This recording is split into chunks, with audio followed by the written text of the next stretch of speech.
Maglalagay tayo ng manggas, guys. Yan, lalagay ko yung manggas. Ang manggas ang pinaka-importante sa damit. Kung kulubot yung manggas, di ka komportable. Kung ang manggas ay hindi okay. Ayan na guys, natapos ko na yung paglagay ng manggas. Walang kulubot. O, tignan nyo. Ngayon, isusunod ko ulit yung isang manggas. Kabilang manggas pala.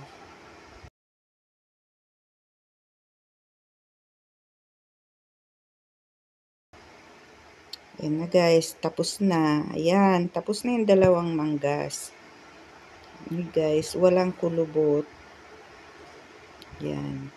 Maraming salamat sa panunod ng aking